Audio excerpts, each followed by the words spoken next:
Agradecemos o retorno à nossa programação. Daremos início ao último painel deste encontro. Compõe a mesa diretora Suas Excelências, Ministro André Ramos Tavares, Ministro do Tribunal Superior, advogado, professor titular de Direito na Universidade de São Paulo, Sua Excelência a Senhora Desembargadora Eleitoral Daniela Bandeira de Freitas, membro do Tribunal Regional Eleitoral do Rio de Janeiro, diretora da Escola Judiciária Eleitoral do Rio de Janeiro, juíza de Direito do Tribunal de Justiça do Estado do Rio de Janeiro. Sua Excelência, o senhor Juiz de Direito Marcos Alan de Melo Gomes, membro do Tribunal Regional Eleitoral do Pará, vice-presidente do Colégio de Dirigentes das Escolas Judiciárias Eleitorais, no exercício da presidência do CODEG, vice-diretor da Escola Judiciária Eleitoral do Pará. Sua Excelência, o senhor desembargador eleitoral Bruno Vinícius da Roz Bodar da Costa, membro do Tribunal Regional Eleitoral do Rio de Janeiro, vice-diretor da Escola Judiciária Eleitoral do Rio de Janeiro, juiz de direito do Tribunal de Justiça do Estado do Rio de Janeiro. Neste momento, ouviremos Sua Excelência, a Senhora Desembargadora Eleitoral Daniela Bandeira, diretora da EJE do Rio de Janeiro. Boa tarde a todos e todas. Eu queria saudar essa mesa na pessoa do ministro André Ramos Tavares, que gentilmente atendeu o nosso convite para vir nos brindar com uma palestra de encerramento desse 22º CODEG, Encontro das Escolas Judiciárias Nacional, que é de suma importância, ministro, quando se fala em compartilhamento de ideias e melhorias do sistema EJE, principalmente com a participação do ministro Zanin também na parte da manhã, que nos brindou com a sua palavra, com a sua palestra, também aceitou o nosso convite. Então, queria fazer um agradecimento em nome do presidente Henrique Figueira, presidente deste egrégio Tribunal Regional Eleitoral, e dizer que nós estamos muito felizes em tê-lo aqui conosco nesta tarde. E também queria saudar o meu colega Bruno Bodar, doutor Marcos Alan, meu parceiro aqui, vice-presidente do CODEG, representando o desembargador Dallagnol. E queria dizer que, como a palestra do ministro é uma palestra de encerramento, eu queria aproveitar esse breve espaço para agradecer a presença de todos aqui, agradecer principalmente o pessoal de apoio que fez com que esse evento acontecesse durante 3 dias, todos os servidores da casa, todos os seguranças, toda a parte de infraestrutura, o pessoal da presidência, na pessoa da Mariana Figueiredo, assessora do presidente direta, da Eline, todos aqueles que trabalharam para que esse evento pudesse ser realizado na cidade do Rio de Janeiro. E, com isso, passo a palavra ao ministro. Muito obrigada.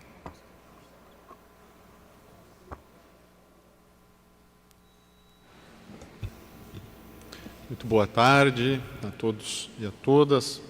Queria, inicialmente, também agradecer esse convite que me foi feito para nós podermos estar hoje aqui conversando um pouco. Agradecer à desembargadora Daniela, agradecer aqui ao doutor Bruno Bodar, também desembargador eleitoral, cumprimentar o doutor Marcos, aqui presente na mesa, cumprimentar todos e todas que estão hoje aqui reunidos. Eu pensei hoje em poder conversar um pouquinho, me controlar aqui quanto ao tempo, né? Conversar um pouco sobre um tema que tem sido, para mim, um tema muito relevante e objeto de inúmeras pesquisas. Anunciamos a presença de Sua Excelência, o senhor desembargador Henrique Carlos de Andrade Figueira, presidente do Tribunal Regional Eleitoral do Rio de Janeiro. Desculpa. Imagina. Então, aqui também aproveitando para cumprimentar o desembargador Henrique Figueira, presidente do nosso Tribunal Regional Eleitoral aqui do Rio de Janeiro. Estava dizendo, presidente, da minha alegria de estar aqui e da minha proposta de falarmos um pouco sobre um assunto que tem sido objeto também da minha atenção e tenho certeza que da atenção de todos, que é a questão digital, né? Mas antes de eu chegar nesse ponto, eu queria aproveitar esse momento para retomar alguns números. Acho importante começar falando de alguns números das eleições. Depois disso, eu quero pontuar, a partir desses números, já com alguma análise, ainda que inicial, pontuar 4 aspectos que me parecem essenciais para que possamos refletir sobre esses aspectos a partir desses números. Desses 4 aspectos, então, eu vou me deter num deles e, dentro desse aspecto, especificamente na questão do chamado, ou do que eu estou chamando de excesso digital, da criação de um ambiente livre de excessos digitais, né? E aí, nesse contexto, nesse tema, eu queria trabalhar o objetivo, qual é o objetivo dessa proposta, o que ela efetivamente significa, qual é a infraestrutura já criada para que possamos trabalhar esse assunto. Essa é uma infraestrutura nova, é uma infraestrutura digital, é uma infraestrutura que depende de cooperação, não só entre instituições, né? Então, eu quero poder abordar esse aspecto e finalizar dentro desse tema com a questão conceitual. O que é que significa conceitualmente esse novo enfrentamento, né, ao qual nós temos nos proposto, porque decorre das nossas realidades mais, digamos, mais intensas dos últimos tempos, né? Então, me permitam rapidamente falar desses números, para recordarmos sobre o que temos tido oportunidade de fazer ou trabalhar, não é? Nós temos no Brasil mais de 155 milhões de eleitores aptos a votar. E dentro desses 155 milhões, mais de 52% são mulheres. Então, uma maioria que, como nós sabemos, é uma maioria minorizada, não é? Em termos, inclusive, numéricos, e eu vou retomar isso. Mas nessas eleições, tem alguns dados interessantes, porque estas eleições de 2024 foram as eleições nas quais participaram o maior número de adolescentes e idosos das últimas 3 eleições municipais. Então, isso é muito interessante. Nós temos hoje, em termos digitais, né, em termos de e-título, né, nós temos mais de 50 milhões, ou quase 50 milhões, na verdade, de pessoas com o e-título, e esse e-título, como sabemos, apresenta diversas funcionalidades. Algumas dessas funcionalidades, inclusive, foram ampliadas neste ano de 2024. Nós temos ainda, dentro desses números, as 555 mil urnas que foram utilizadas nessas eleições. Isso é uma questão importante, porque com a urna eletrônica, né, não só temos uma rápida pacificação do país, além da segurança em termos eleitorais, como nós também temos hoje, como eu vou falar mais adiante, a questão do cadastro eleitoral único, não é? Que isso é viabilizado com maior grau ainda de certeza a partir da identificação biométrica. Essa identificação biométrica já está completa em 17 estados da federação, em todas as capitais nós já temos identificação biométrica, portanto, algo que para nós é muito significativo em termos de democracia. Acho que nós sabemos que, só para finalizar aqui nesses números, né, são tantos números, eu às vezes fico até com receio de trocar um número por outro, né, e criar aí um problema, mas nós tivemos nessas eleições 5.569 municípios. Tivemos um município a mais, município de Boa Esperança do Norte, em Mato Grosso, que foi criado na verdade, a criação dele foi ratificada pelo Supremo Tribunal Federal numa decisão de outubro de 2023. Então, nessas eleições, nós temos um número significativo de municípios e tivemos ainda um município adicional nessas últimas eleições, alcançando, então, esse número. Esses números todos, eles demonstram que a democracia brasileira é uma democracia pujante, não é? Ela é uma democracia plural. Nós vamos, vou trazer aqui alguns outros números. É uma democracia que tem se efetivado como uma democracia que oferece não só segurança, não é, mas, sobretudo, também um ambiente de liberdade. Não é? E é um pouco mais sobre esse assunto que eu quero me deter. Com relação aos dados processuais, só relembrando aqui, foram mais de 463 mil pedidos de registros de candidaturas. Desses 463 mil pedidos de registros, 304 mil foram candidaturas masculinas e 158 mil que foram candidaturas femininas. Esses aspectos todos, eles comprovam algumas ideias que nós já vínhamos desenvolvendo ao longo dos últimos anos, mas tem aqui alguns pontos de atenção, não é? E são 4 pontos de atenção que eu vou trazer de maneira muito sintética aqui hoje. Não é o meu objetivo trabalhar todos esses pontos, como eu disse, é um único ponto que eu vou procurar trabalhar, e mesmo nesse ponto apenas um pequeno aspecto talvez dele. O primeiro ponto que chama atenção é a necessidade que nós temos permanente de construir um ambiente livre de excessos. Quer dizer, um ambiente livre, claro, de toda forma de violência política, de coação, de violência de gênero, de qualquer tipo de fraude, especialmente no âmbito digital. E nós vimos, não é, que a disputa partidária neste ano pelos cargos, em alguns casos foi, sim, exercida pelos candidatos de uma maneira que a gente poderia dizer superlativa, em alguns momentos abusiva, especialmente ainda no âmbito do uso das redes sociais e de postagens.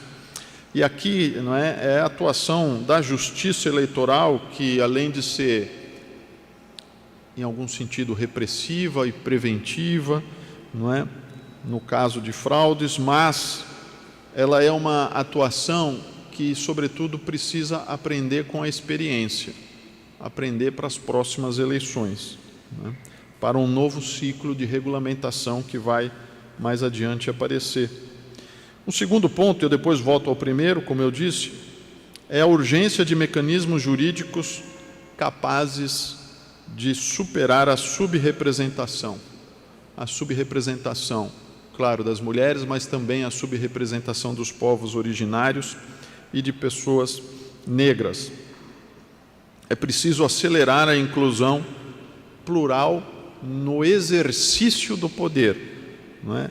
Claro que nós temos hoje um sistema de cotas com relação à participação nas candidaturas, mas tudo isso se faz visando, ao final, aquilo que é mais importante, que é o compartilhamento dos postos de poder para que haja maior acesso e pluralidade neles. E aqui o Tribunal Superior Eleitoral tem tido, sim, uma atuação bastante rigorosa, especialmente no que tange as chamadas fraudes na cota de gênero, não é, como sabem, para fins de se alcançar esses objetivos.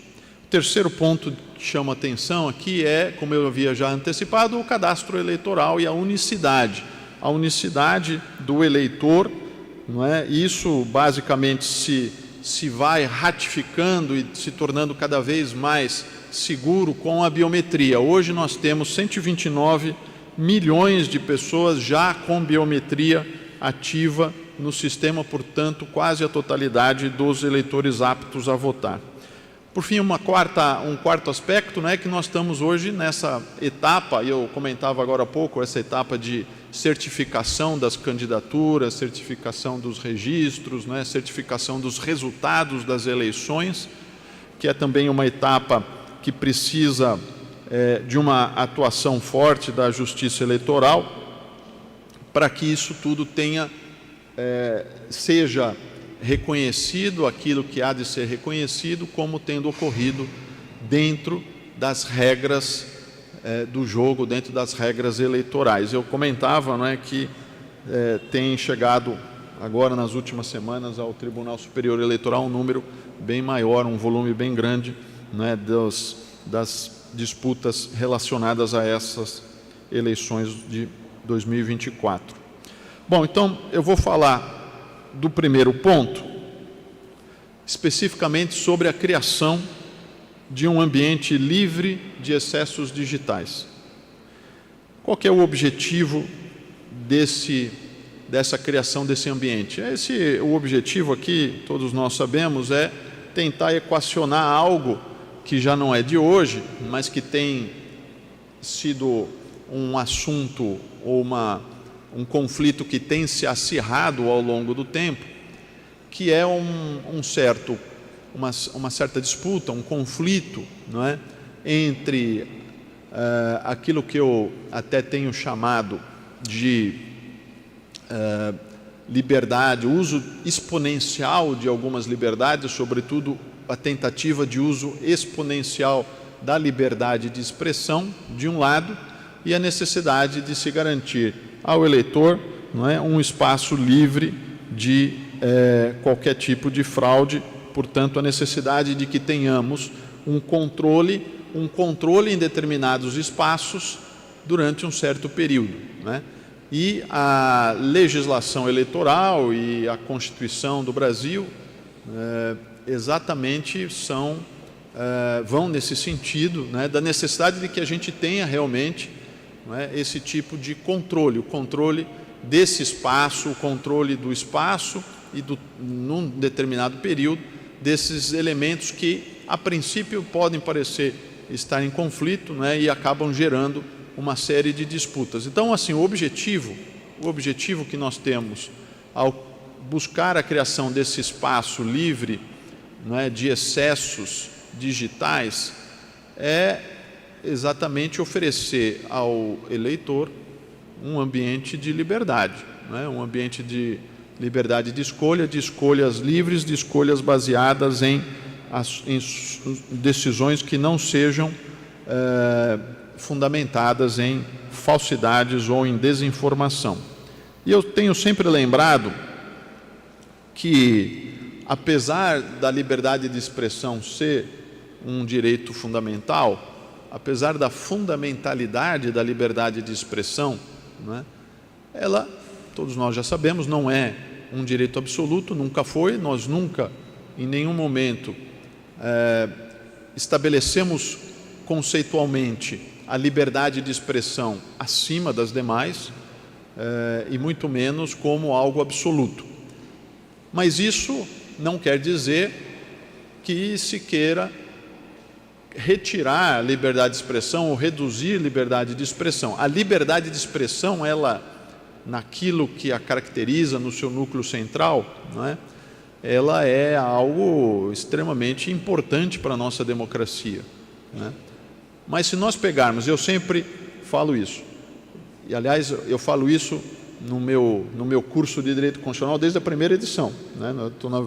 Hoje de manhã eu inclusive mandei a 23ª edição, então são mais de 20 anos que eu digo isso, né? Há 20 anos atrás nós não tínhamos essa disputa que nós temos hoje, e eu citava lá, cito até hoje, um autor que é um autor norte-americano, portanto um autor de um contexto liberal, de compreensão liberal das liberdades públicas, né? Um autor, digamos, referência, né, para os norte-americanos, que é o Archibald Cox. O Archibald Cox é um autor, digamos, tradicional, de um país que prima pelas liberdades, que tem uma leitura liberal das liberdades. E vejam, o Archibald Cox já dizia, né, na sua obra clássica, que determinadas palavras apresentadas em determinados contextos podem levar a nação à ruína, né? Veja, isso, portanto, não sou eu que estou dizendo, né? Eu disse isso numa outra apresentação lá no Nordeste, e aí o jornal local atribuiu a mim, né, como ministro do Tribunal Superior Eleitoral, né, fala contra a liberdade de expressão. Mas que assim, o Archibald, primeiro que não é da minha autoria, né, tenho que respeitar a autoria, mas segundo que eu concordo com ela. dizer, a gente não pode pegar as liberdades e expandi-las conforme os nossos interesses momentâneos. As liberdades, seja ela liberdade de expressão ou seja qualquer outra liberdade, inclusive a liberdade de circulação, tem as suas restrições, tem a sua regulamentação, tem o seu regime e tem as áreas que não compõem, não integram as liberdades. E é isso que o Archibald Cox está dizendo. É claro que uma liberdade não pode ser expansiva a ponto de criar, como dizia ele, o risco de uma nação ir à ruína. Então, é uma expressão da qual eu gosto muito, porque é justamente uma expressão de um autor liberal. Porque assim a gente evita, inclusive, qualquer outro tipo de interpretação enviesada de que está citando algum autor que não tem compromisso ou não teria compromisso com leituras liberais. Então, vou até ler uma das frases dele, diz assim: panfletagem e até as próprias palavras, se permitidas em determinado tempo e local, podem ameaçar a segurança pública, a ordem, independente de informação. E até mesmo podem ameaçar a sobrevivência da nação. Então, nós ainda continuamos discutindo, e isso vai permanecer por um bom tempo, creio eu, questões relacionadas nesse assunto à propaganda eleitoral. Na verdade, quando a gente fala da liberdade de expressão, um dos grandes problemas que surge é justamente a regulamentação da propaganda eleitoral. E neste ano, no Tribunal Superior Eleitoral, portanto, nós temos lá tramitando 51 mil processos de propaganda eleitoral. 51 mil processos tramitando agora no Tribunal Superior Eleitoral. Então, claro que esse número vai mudar em breve, mas é interessante porque é o terceiro maior número de processos. É o terceiro maior número. Então, depois dos 2 processos que são obrigatórios, que estão tramitando lá, de prestação de contas e de registro de candidatura, esse é o maior número de processos hoje tramitando. E a gente está falando de eleições municipais. Então, isso é significativo, sim. Então, esse é, de novo, um indicador de que esse assunto é um assunto que ainda merece muita atenção. Eu já falei aqui de casos, e todos nós conhecemos casos de diversos candidatos que não só não respeitaram as regras eleitorais, como também não respeitaram decisões judiciais relacionadas à propaganda, à retirada de postagens, etc. Então, me permitam, nesse contexto da liberdade, da criação de um ambiente de liberdade livre de excessos digitais, portanto, de ampla liberdade para o eleitor, me permitam falar, então, desses 2 últimos tópicos que eu me propus a falar. O penúltimo tópico, então, diz respeito à questão infraestrutural. Eu acho que isso é muito importante, porque aqui se junta com a nossa discussão de propaganda um tema que ainda é pouco tratado no Brasil, e eu diria até que na maior parte dos países, que diz respeito à democracia defensiva. Nesse ano, inclusive, nós tivemos, aliás, no ano passado, nós tivemos, inclusive, uma discussão, uma reflexão importante, também num evento como este, lá no TSE, com um juiz da corte alemã, sobre justamente a democracia defensiva. E esse conceito de democracia defensiva, para mim, ele é um conceito que nós precisamos, e aqui eu já estou antecipando a última parte do que eu iria falar, que é a questão conceitual, mas nós precisamos incorporar isso, especialmente na questão relacionada à chamada propaganda eleitoral, à liberdade de expressão e aquilo que é e aquilo que não é possível realizar e o que precisa ser feito para estabelecermos um controle que leve para o eleitor a segurança de um ambiente sadio de discussões. Por que eu digo isso? Porque a democracia defensiva, no meu modo de ver, ela é algo relacionado diretamente à questão da informação.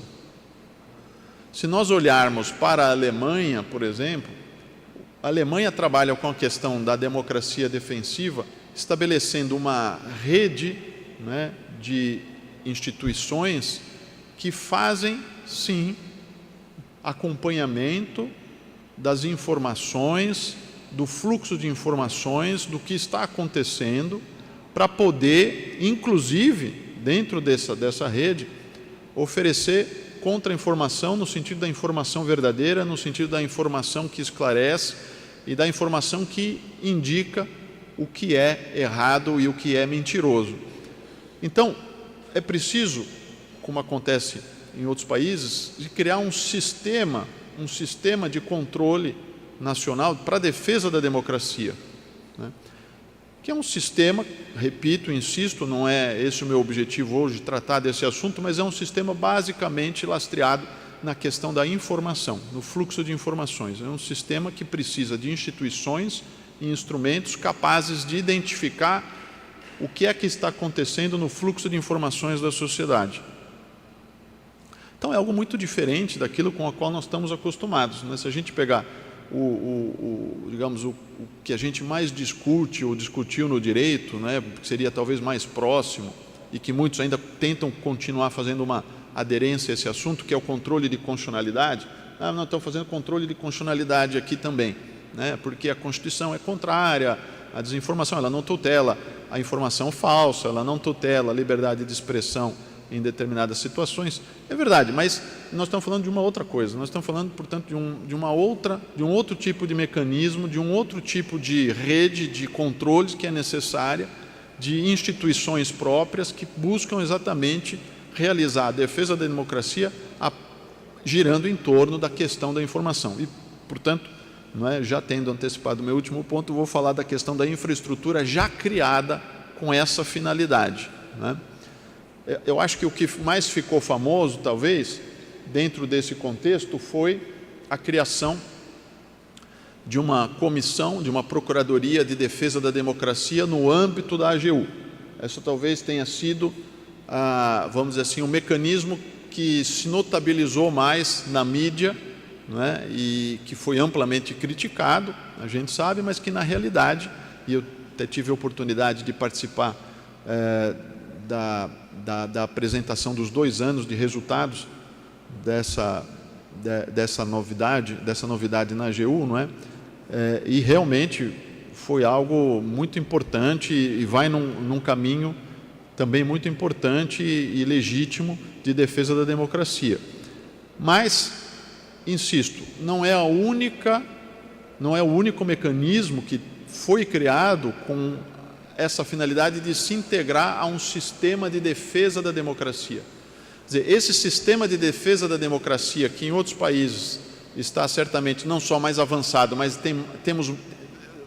os países têm mais consciência sobre esses mecanismos e esses sistemas. Aqui no Brasil nós tivemos, sim, além dessa inovação no âmbito da AGU, muitas outras criações. E aqui me permitam relembrar que desde 2021 nós temos no TSE um programa permanente de enfrentamento à desinformação. Isso foi criado pela Portaria 510, né, que é baseado em 3 princípios: sensibilizar, identificar e cooperar, né? Então, esse programa permanente de enfrentamento à desinformação, ele funciona em rede, né? Ele foi engendrado para funcionar exatamente em rede, por meio de parcerias que permitem, por sua vez, a adaptabilidade desse programa para as especificidades locais, porque é assim que se cria um sistema eficiente, né?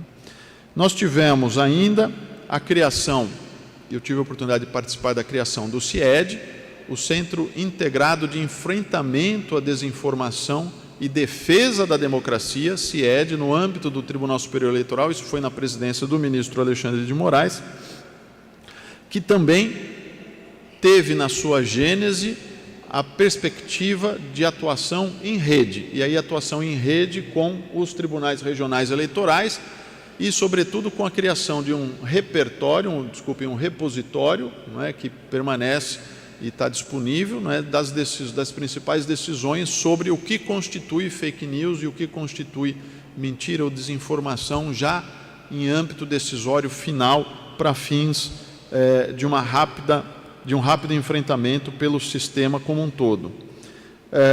Nós tivemos nessas eleições a criação do SOS Voto, temos o sistema Pardal, que é baixado como aplicativo nos smartphones, e nesse ano houve a implementação de uma nova funcionalidade, porque passou a se permitir que fosse indicados os desvios de campanhas na internet.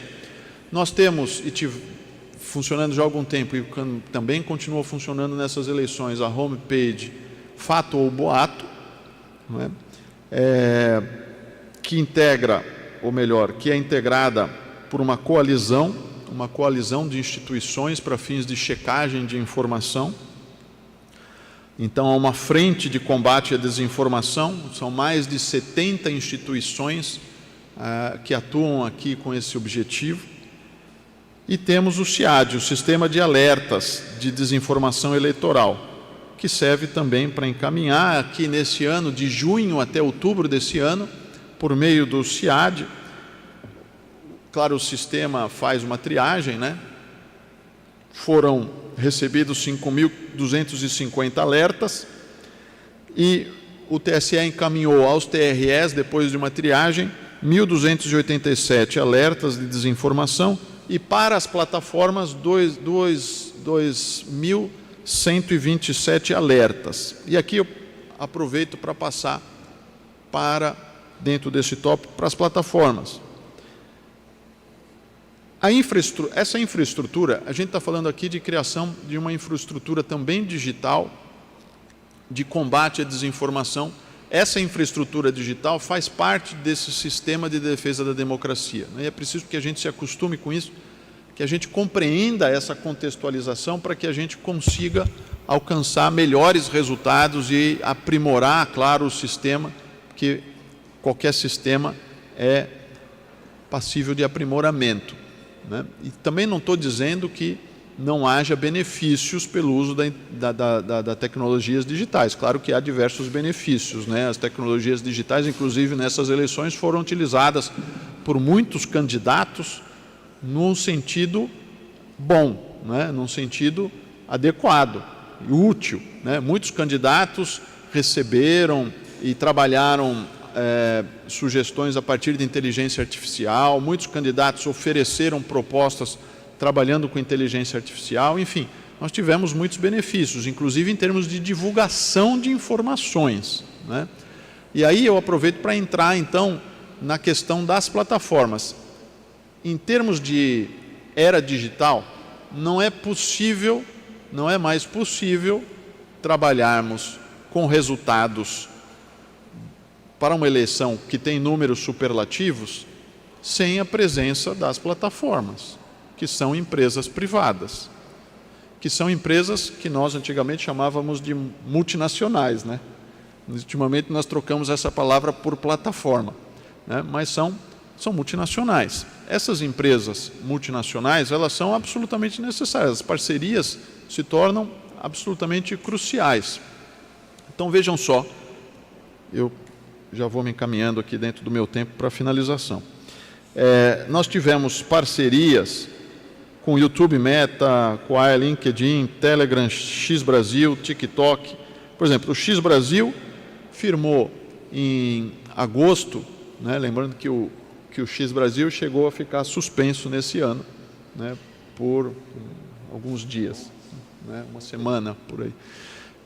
Mas o X Brasil, ele firmou parceria e se comprometeu, no caso das eleições desse ano, a identificar e conter de forma célere a desinformação. Só estou aqui trazendo um dos aspectos. O Google, por exemplo, ou a plataforma Google, né, ela criou o selo governo. Com o selo governo, ela pôde certificar para os seus usuários todas aquelas informações que eram oficiais, que eram dignas de serem consideradas pelo eleitor. A Meta tem a criação do megafone. O megafone divulga mensagens seguras no Instagram no dia das eleições, né? São fórmulas que se ocupam da infraestrutura digital das plataformas e dessas empresas privadas, por meio das parcerias com essas empresas privadas, né, para que a gente possa trazê-las para integrar esse sistema de defesa da democracia. Isso é extremamente relevante, né? Como eu disse, não é possível trabalhar sem essas parcerias, os números elevados que nós temos no Brasil. E eu trouxe em especial o TikTok,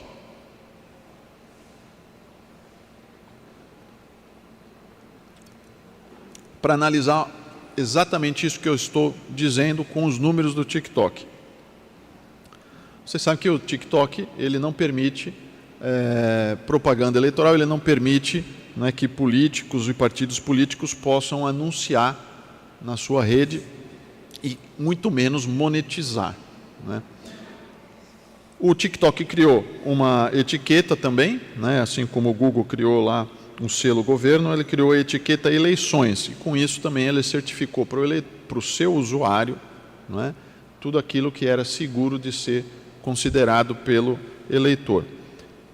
Entre 16 de agosto e 27 de outubro, o TikTok removeu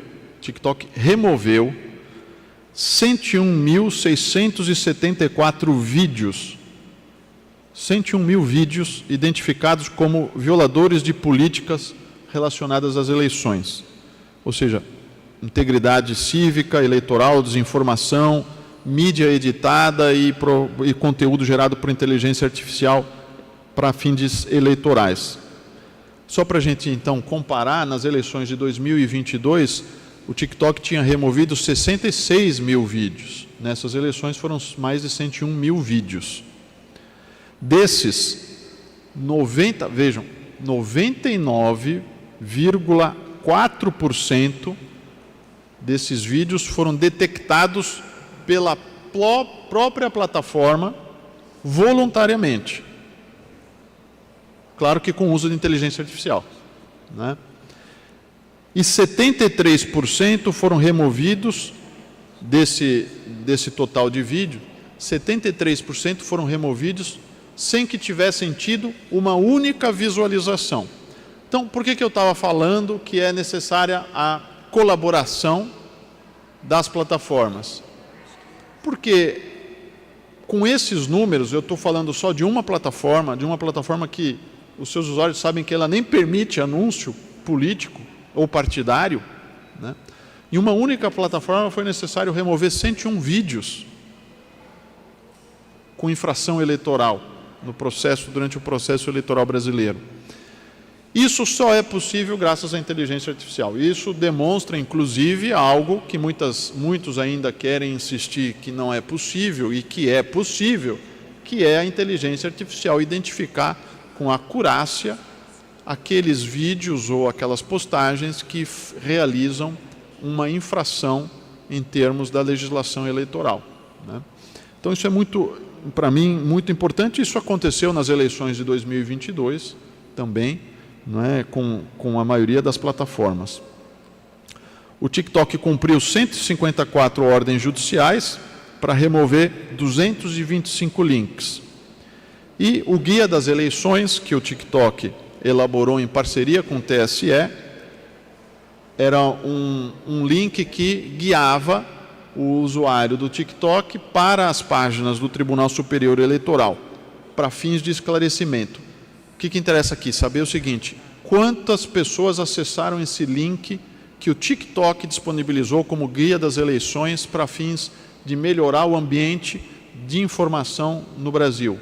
6.381.000 vezes, né?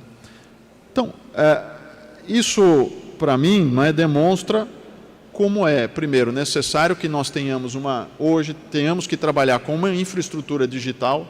Parte dessa infraestrutura digital, que eu estou chamando de infraestrutura digital, ela tem sido desenhada pelo Tribunal Superior Eleitoral, seja por meio do seu próprio site, das suas próprias tecnologias, pela própria urna, não é, que eu incluo aqui dentro dessa tecnologia, seja com parcerias necessárias com as grandes plataformas em escala global que atuam, não é, no Brasil, não é, e têm, de alguma maneira, esse monopólio das ações.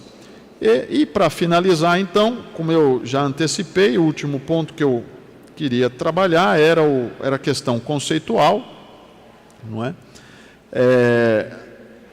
As redes, elas, na era digital, não é?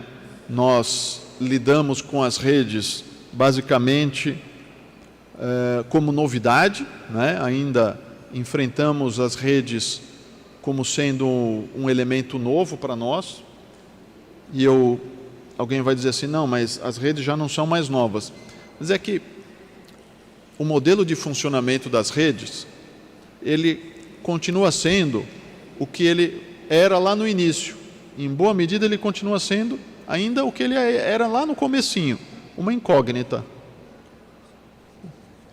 O modelo de funcionamento das redes ainda é uma incógnita. E ele é uma incógnita porque, em muitas ocasiões, as redes alteram o seu funcionamento. Não só alteram no processo eleitoral em benefício, inclusive, das eleições, como eu já mencionei aqui, mas elas alteram, não é, vamos dizer assim, nós não conseguimos com muita exatidão saber nem o que vai acontecer, nem o que aconteceu. Muitas vezes até é fechado um acesso que já existia, isso aconteceu, por exemplo, não é, a questão de um ano, não é, acesso que se dava a determinadas informações do que já tinha acontecido dentro das redes, não é, deixou de existir, né? E com isso nós não temos a certeza sobre exatamente o funcionamento dessas redes. Então as redes, elas continuam sendo uma novidade para nós, elas talvez sejam ou continuem sendo novidade para sempre, por mais antigas que elas venham a se tornar com a passagem do tempo. Então é uma união dessa inovação das redes com a desinformação para fins eleitorais. É dessa união, não é, de duas coisas muito absolutamente novas, quer dizer, o funcionamento das redes, as redes em escala planetária, não é, a alimentação dessas redes de qualquer ponto do planeta, de um lado, e de outro lado, a desinformação numa escala também assustadora, né, que pode viralizar e pode, em questão de muito poucos segundos, de instantes, pode se tornar uma desinformação que chega a uma grande quantidade de eleitores num momento eleitoral, por exemplo, que não permite uma resposta ou uma inversão, não é, desse prejuízo. Então são esses dois elementos que, para mim, forjam a necessidade de nós mudarmos o nosso conceito sobre as comunicações e sobre a própria defesa da democracia, que, mais uma vez, relembrando aqui, não é, que o problema precisa ser enfrentado por um novo sistema de defesa das democracias. Eu acho que isso tudo reforça essa necessidade. Essas eleições também demonstraram essa necessidade. Nós estamos diante ainda hoje de desafios colossais, não é só para a justiça eleitoral, mas estamos hoje aqui reunidos para falar da justiça eleitoral e eu, não é, acho que para fins de justiça eleitoral esses desafios continuam, mas muitos deles já foram equacionados. Nós já temos uma grande experiência adquirida ao longo das últimas eleições, especialmente, eu diria, ao longo das eleições de 2022. Tivemos diversos mecanismos novos criados, além desses que eu já citei. Nós tivemos no início do ano audiências públicas no Tribunal Superior Eleitoral, como sabem. Eu participei dessas audiências para fins da edição, para fins de recebermos sugestões para fins da edição das resoluções, né? Algumas dessas resoluções trataram justamente da inteligência artificial. Claro que isso tudo, como eu disse, é muito dinâmico no âmbito das plataformas. A inteligência artificial, e aí com isso eu concluo, a inteligência artificial está presente em todos os momentos no uso das redes sociais. Eu sempre digo que se não existe, se existe um ambiente no qual a liberdade está absolutamente abolida, sabem onde é? no ambiente digital. O ambiente digital, ele é operado por algoritmos. Qualquer uma dessas redes ou dessas plataformas que nós acessamos, nós só somos capazes de ver o que o algoritmo permite, dentro dos critérios que a plataforma desenhou para fins de visualização, quem visualiza, quando, como, não é, em que momento, quantas vezes. Esses ambientes não são os ambientes da liberdade. É preciso enfatizar isso. O ambiente da liberdade é o ambiente que a justiça eleitoral prepara. Esse é o ambiente da liberdade. Esse ambiente precisa ser preparado, não é, apesar desses espaços controlados pelas grandes empresas mundiais, ele precisa ser, sim, tutelado e constantemente preservado pela Justiça Eleitoral. Acho que o papel da Justiça Eleitoral nesse ponto tem sido bastante significativo e tem conduzido, não é, a sociedade brasileira a um ponto de segurança, de liberdade e, claro, de reflexão permanente, que é o que precisamos. Tá bem?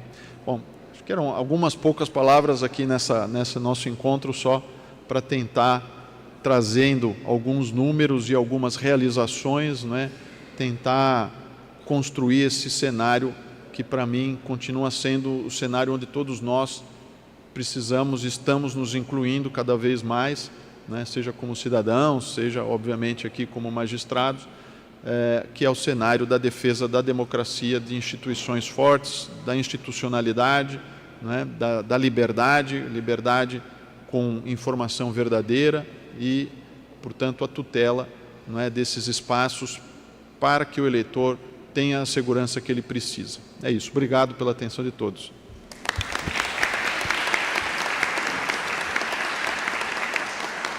Convidamos o senhor desembargador Henrique Carlos de Andrade Figueira para entrega do certificado.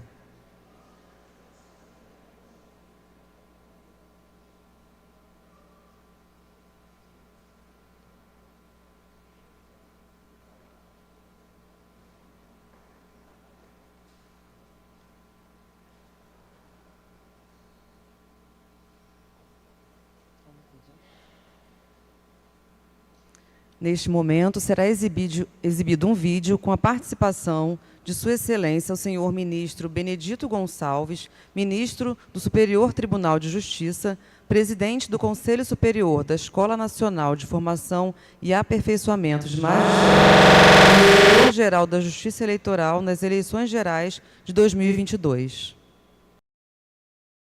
Excelentíssimos senhores ministros, presidente dos tribunais regionais eleitorais, dirigentes das escolas judiciárias, coordenadores, assessores de comunicação e demais participantes. Inicialmente, reitero meus agradecimentos pelo convite para participar da 22ª edição do Encontro Nacional dos Colégios de Dirigentes das Escolas Judiciárias Eleitorais, CODEG, feito pelo presidente do Tribunal Regional Eleitoral do Rio de Janeiro, desembargador Henrique Figueira.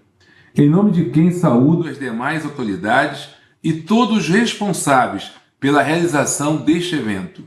Infelizmente, devido a uma cirurgia ocular recente e às recomendações médicas que me impedem de realizar viagens aéreas durante o período de recuperação, não pude estar presente fisicamente no meu estado.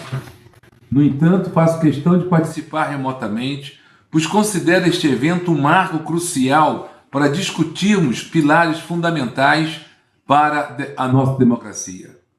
22ª CODEG não é apenas um encontro de lideranças, mas um espaço estratégico para avançarmos em soluções inovadoras e colaborativas que fortaleçam nossas instituições democráticas.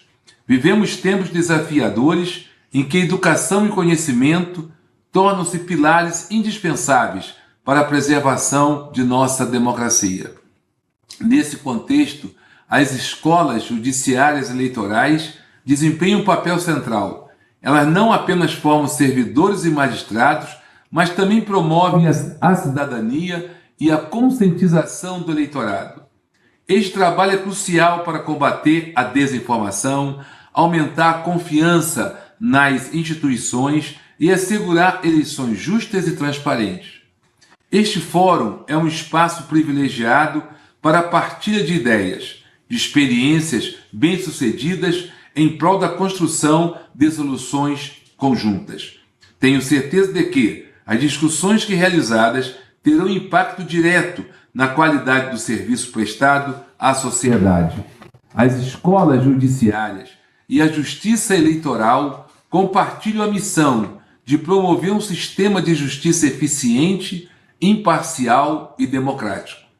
Importante lembrar que a formação oferecida por cada escola judiciária deve capacitar os juízes a enfrentar desafios antes, durante e após as eleições.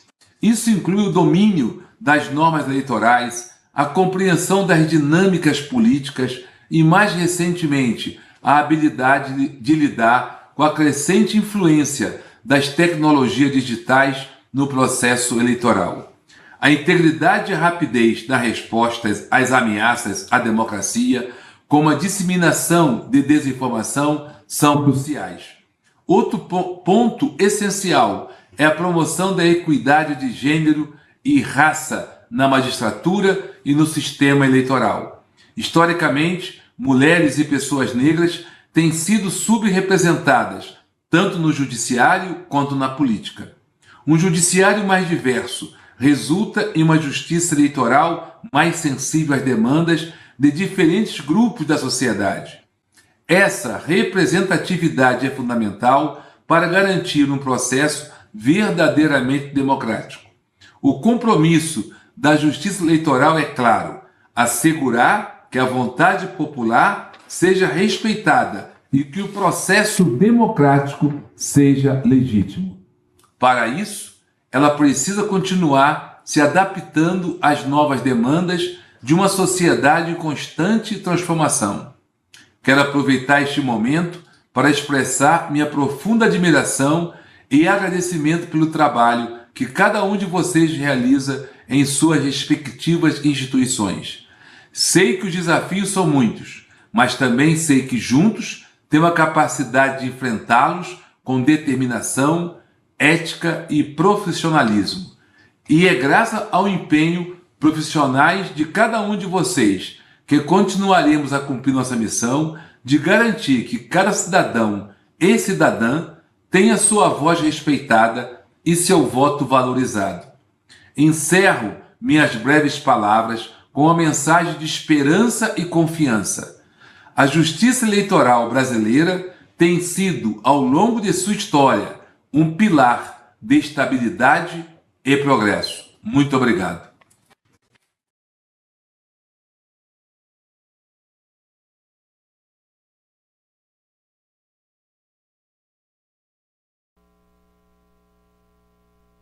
Da presença das autoridades. Neste momento, é desfeita a mesa, agradecendo a presença das autoridades.